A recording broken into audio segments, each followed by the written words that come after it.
오늘 우리에게 주시는 하나님의 말씀은 역대상 8장 1절에서 40절까지입니다.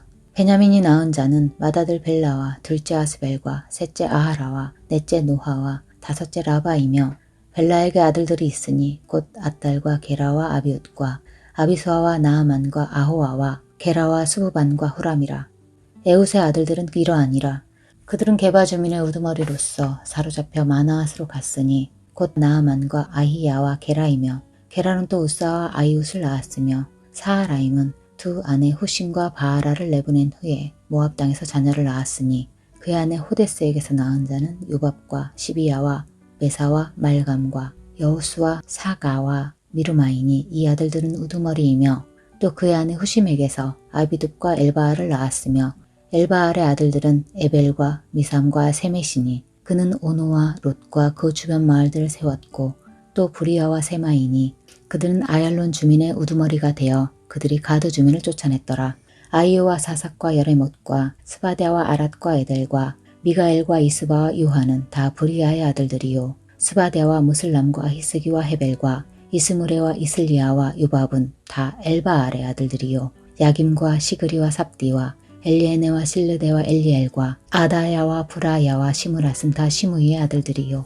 이스반과 에벨과 엘리엘과 압돈과 시그리와 하난과 하냐냐와 엘람과 안도디아와 이브디아와 브누엘은 다 사삭의 아들들이요. 삼스레와 스하랴와 아달랴와 야아레시아와 엘리야와 시그리는 다 여로암의 아들들이니 그들은 다 가문의 우두머리이며 그들의 족보의 우두머리로서 예루살렘에 거주하였더라. 기브온의 조상 여이엘은 기브온에 거주하였으니 그 아내 이름 마아가며 장자는 압돈이요. 다음은 술과 기스와 바알과 나답과 그돌과 아이유와 세겔이며 미글롯은 시므앗을 낳았으며 그들은 친족들과 더불어 마주하고 예루살렘에 거주하였더라. 넬은 기스를 낳고 기스는 사울을 낳고 사울은 요나단과 말기수아와 아비나답과 에스바알을 낳았으며 요나단의 아들은 무리바알이라. 무리바알은 미가를 낳았고 미가의 아들들은 비돈과 멜렉과 다레아와 아하스이며 아하스는 여호와따를 낳고 여호와따는 알레멧과 아스마와 시므리를 낳고 시므리는 모사를 낳고 모사는 비느아를 낳았으며 비느아의 아들은 라바요 그의 아들은 엘르아사요 그의 아들은 아셀이며 아셀에게 6 아들이 있어 그들의 이름은 이러하니 아스리감과 보그루와 이스마엘과 스하랴와 오바댜와 하난이라.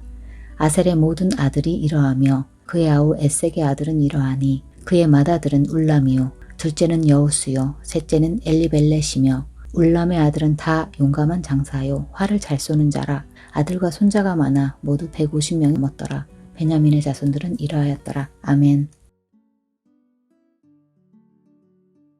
사랑하는 서문가족 여러분, 오늘도 주님과 동행하는 복된 날 되시기를 바랍니다.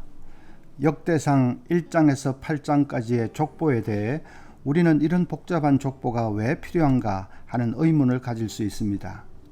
그러나 그건 우리의 시각이고 이 책의 처음 수신인이었던 유대 백성들에게는 다릅니다. 바벨론에 끌려가 70년이라는 긴 세월 동안 포로 생활을 하면서 그들의 지파와 가문은 거의 와해되어 버렸습니다. 자신이 어느 지파인지 어느 가문인지 하는 것이 희미해졌고 뒤섞여 버렸습니다. 그래서 포로 생활을 끝내고 돌아온 백성들에게는 이런 족보가 꼭 필요했습니다. 자신이 어느 지파, 어느 가문의 소속인지를 알기 위해서는, 그래서 자신의 뿌리를 찾고 아이덴티티를 찾기 위해서는 족보가 필요했습니다. 또 자신이 어느 지파인지를 알아야 조상 때부터 부여받은 자신의 땅이 어디에 있는지도 알 수 있습니다. 말하자면 포로 귀한 후에 백성들을 가문별, 지파별로 모으고 이전에 자신들의 기업이었던 땅에 거주하도록 유도하기 위해서, 그래서 유대민족이 다시금 부흥의 발판을 마련하기 위해 꼭 필요한 것이 족보였습니다. 오늘 읽은 족보는 베냐민 지파의 족보입니다. 그 중에 28절 보면 그들은 다 가문의 우두머리며 그들의 족보의 우두머리로서 예루살렘에 거주하였더라 라고 되어 있습니다. 예루살렘에 거주했다는 것을 강조합니다. 예루살렘은 오랫동안 이스라엘의 수도였고 하나님의 영광이 머물러 있는 거룩한 도성입니다. 그런데 이스라엘이 BC 6세기에 바벨론 제국에 의해 멸망당하고 나서 예루살렘은 황폐한 도시가 되어버렸습니다. 성전을 위시해서 도시 전체가 파괴되어 버렸고 사람들은 대부분 죽거나 포로로 사로잡혀 갔습니다. 그러다가 BC 515년에 이르러 스룹바벨, 학계, 스가랴 같은 사람들에 의해서 가까스로 성전이 재건되었습니다. 그리고 70여 년이 지난 BC 445년에는 느헤미야에 의해 도시의 성벽이 재건되었습니다. 그렇게 성전이 서고 성벽이 재건되었지만 도시 자체는 여전히 버려진 상태 그대로였습니다. 느헤미야 7장 4절이 그 당시 예루살렘의 형편을 잘 보여줍니다. 그 성읍은 광대하고 그 주민은 적으며 가옥은 미처 건축하지 못하였음이니라. 사람들이 예루살렘에 사는 것을 기피했습니다. 왜냐하면 예루살렘은 늘 전쟁의 위험에 노출되어 있기 때문입니다. 예루살렘이 다시 흥왕해지는 기미가 보이면 주변 나라들은 대번에 다시 침공해 올 것입니다. 거기다가 예루살렘은 모든 기반 시설이 붕괴되어서 생활하기도 쉽지 않기 때문에 사람들이 기피했습니다. 그래서 유대민족의 회복을 꿈꾸며 페르시아로부터 귀환한 총독 느헤미야에게는 황폐해진 예루살렘을 다시 부흥시키는 것이 최대의 과제였습니다. 예루살렘이 다시금 사람들로 북적대고 성전에는 예배자들의 찬송 소리가 가득하게 되는 것이 그의 간절한 염원이었습니다. 예루살렘이 다시금 거룩한 도시가 되어 온 민족과 열방 앞에 하나님의 영광을 마음껏 드러내는 그것이 그의 꿈이요 비전이었습니다.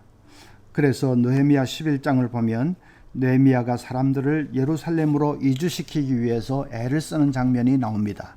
1절에 백성의 지도자들은 예루살렘에 거주하였고 그 남은 백성은 제비 뽑아 10분의 1은 거룩한 성 예루살렘에 거주하게 하고, 지도자들이 본을 보이는 차원에서 예루살렘으로 이주를 했습니다. 또 백성들은 제비를 뽑아서 10명 중에 1명은 의무적으로 예루살렘에 거주하게 했습니다. 그런데 4절에 보면 좀 의외의 말씀이 나옵니다.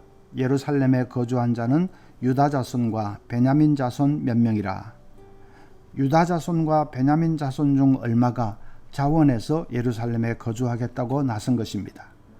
예루살렘에 거주하는 것은 큰 희생을 지불하는 일인데 그들이 그렇게 하겠다고 나선 것입니다. 유다 지파와 베냐민 지파는 수치스러운 흑 역사를 가진 사람들입니다. 창세기 38장 보면 유다가 어느 성을 방문했다가 우연히 한 여인과 관계를 맺었는데 그 여인은 다름 아닌 자기 며느리였습니다. 모르고 한 일이기는 하지만은 어쨌든 부끄러운 일이지요. 그렇게 시아버지와 며느리 사이에서 낳은 후손들이 유다 자손입니다. 또 베냐민 지파는 사사기 20장을 보면 어느 레위인의 첩을 집단으로 성폭행을 했습니다. 이스라엘 백성들이 그 사실에 대해 격분해서 베냐민 지파를 600명만 남기고 다 몰살시켜 버렸습니다. 유다 자손과 베냐민 자손은 그런 수치스러운 과거를 지닌 사람들입니다. 그런데 그런 사람들이 예루살렘에 살겠다고 자원하고 나선 것입니다. 하나님은 약한 자도 얼마든지 들어서십니다. 비록 약점이 많고 부끄러운 과거가 많아도 전적으로 회개하고 돌이키기만 하면 얼마든지 그를 들어 쓰십니다. 사도 바울이 대표적인 케이스 아닙니까? 교회를 핍박하고 성도들을 잡아 죽이는데 앞장섰던 그를 하나님은 위대한 사도로 변화시켰지 않습니까? 그래서 어떤 사람도 포기하면 안 됩니다. 저 친구는 안 돼, 끝났어 하고 우리 생각으로 재단하면 안 됩니다. 하나님이 쓰실 때 얼마든지 위대한 인생 역전을 이루어낼 수 있습니다. 우리 자신도 마찬가지죠. 어떤 비참한 실패의 자리에 있어도 절망하면 안 됩니다. 자포자기 해버리면 안 됩니다. 십자가에서 참혹한 죽음을 당했던 주님을 하나님은 사흘 만에 가장 위대한 부활의 주인공으로 변화시켰지 않습니까? 부활을 믿는 사람이라면 절대로 절망하면 안 됩니다. 하나님께서 반드시 회복의 새날을 안겨주실 것입니다. 또 한 가지 우리가 받아야 할 교훈이 있습니다. 베냐민 지파 사람들이 예루살렘에 거주하겠다고 나선 것은 하나님 나라의 최전방으로 나아간 것과 같습니다. 거룩한 도성 예루살렘을 부흥시키기 위해 나선 것이니까 그것은 하나님 나라 건설을 위해 최전방으로 나아간 것입니다. 개인적으로는 전쟁의 위험을 감수해야 합니다. 또 기반 시설도 없는 그곳에서 온갖 불편을 겪어야 합니다. 그래도 그 모든 것 감수하고 용감하게 최전방으로 나아간 것입니다. 하나님께서 우리에게도 하나님 나라의 최전방에 서라고 하십니다. 죄와 어둠이 가득한 이 땅에 하나님 나라를 건설하기 위해 최전방으로 나아가라고 하십니다. 최전방이 어디입니까? 선교사가 되어 열방으로 나아가는 것은 물론 최전방으로 나아가는 것입니다. 그러나 내가 직접 선교사가 되지는 않더라도 그들을 위해 기도와 물질로 도우며 헌신하면 그것도 최전방으로 나아가는 것입니다. 직장도 최전방이 될 수 있습니다. 직장을 생활의 방편으로만 생각하지 않고 그곳을 파송받은 선교지로 생각하는 사람에게는 직장은 하나님 나라의 최전방입니다. 집사님들이 주일마다 서문 선교센터를 향해 나아갈 때 그것은 복음의 최전방으로 나아가는 것입니다. 봉사자들이 지역 아동센터로 나아갈 때, 탈북 학생들에게로 난치병 가정으로 나아갈 때 그건 최전방으로 나아가는 것입니다. 학생들에게는 학교가 최전방이 될 수도 있습니다. 어디든지 잃어버린 영혼이 있고 그래서 내가 하나님의 사랑으로 섬기겠다고 나아가는 거기가 영적인 전투가 벌어지는 최전방입니다. 영국의 역사학자 아놀드 토인비는 인류의 지난 5천년 역사 가운데 모두 21개의 문명이 존재했다고 합니다. 그런데 하나의 문명이 새롭게 태동할 때는 그 문명을 일으키는 소수의 강력한 세력이 있었다고 합니다. 그 소수의 강력한 세력을 토인비는 창조적 소수라고 불렀습니다. 새로운 문명은 절대로 우연히 생긴 것이 아니고 중심부에 그 문명을 태동시킨 창조적 소수의 희생이 있었기 때문에 가능했다는 말입니다. 하나님 나라의 최전방으로 나아가는 사람들이 바로 이 시대를 책임진 창조적 소수입니다.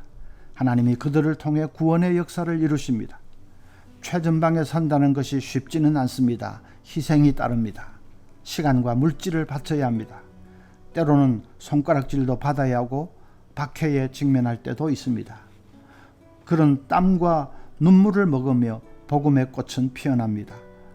느헤미야 11장 2절에 예루살렘에 거주하기를 자원하는 모든 자를 위하여 백성들이 복을 빌었느니라 라고 했습니다. 최전방에 서는 것이 복이라는 말입니다. 최전방에서 열심히 하나님 나라를 위해서 뛸 때 그때 내 영혼이 든든히 설 수 있습니다. 나는 후방에서 조용히 나 혼자 신앙생활 하겠다 하는 사람은 그 신앙조차 유지하기 힘들다는 것을 알아야 합니다. 최전방에 서는 것이 오히려 나 자신을 지킬 수 있기 때문에 그것이 복입니다. 또 최전방에 서는 창조적 소수를 통해 하나님이 역사하시기 때문에 그것이 복입니다. 성도 여러분, 말세의 때에 하나님 나라의 최전방에 설 수 있기를 바랍니다. 잃어버린 영혼이 있는 곳이라면 어디든지 가서 하나님의 사랑으로 섬기고 봉사하십시오. 그렇게 최선을 다해 달릴 때 내 영혼도 살고 하나님 나라도 확장할 수 있습니다. 언젠가 이 땅의 삶을 마감하고 하나님 앞에 설 때에 잘했다 착하고 충성된 종아, 우리 주님 영광의 면류관을 씌워주실 것입니다.